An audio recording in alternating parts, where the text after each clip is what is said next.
Hei, Siim siin, räägin teile järkarvudest. Selle video lõpuks on sul selge, kuidas järkarvudeks teha mingeid arve. Aga ma räägin ära, mis on järkarvud kõigepealt.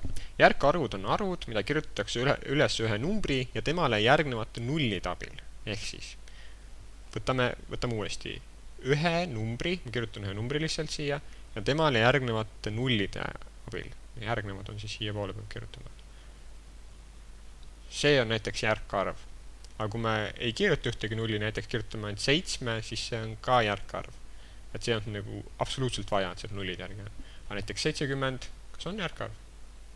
Jaa, ma arvan, et see on järkarv.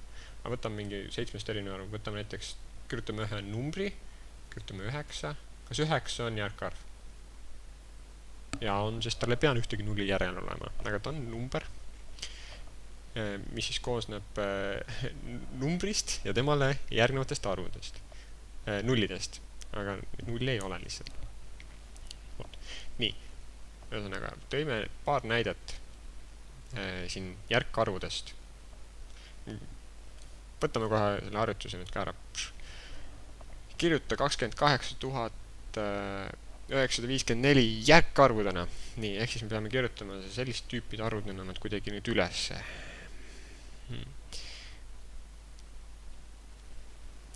Vot, üle siin 9.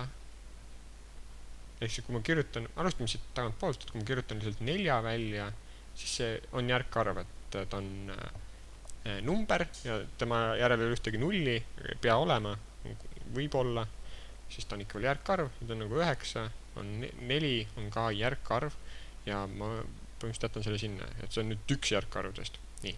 Võtame järgmise. Tõmban siia 4 ka alla, mille me ära kasutasime. Nii. Võtame järgmise, võtame 5.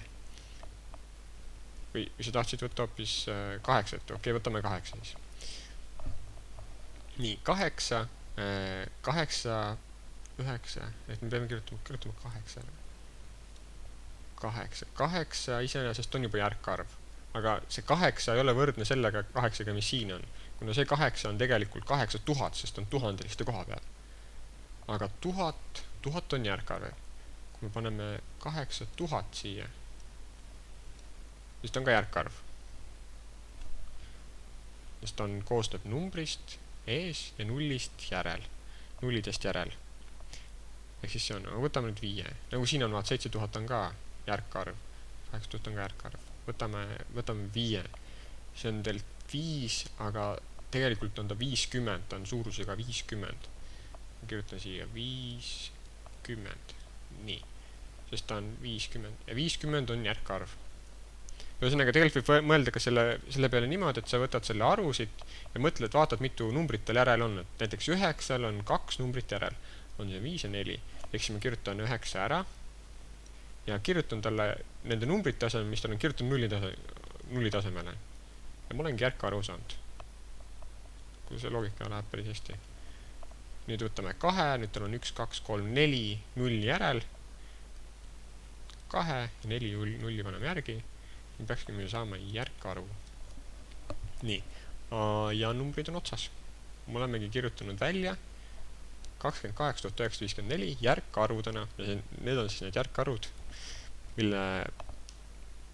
mis on siis vastuseks. Ei olnud rasked asjad, sealt imelik nimi on neil. Ole tubli!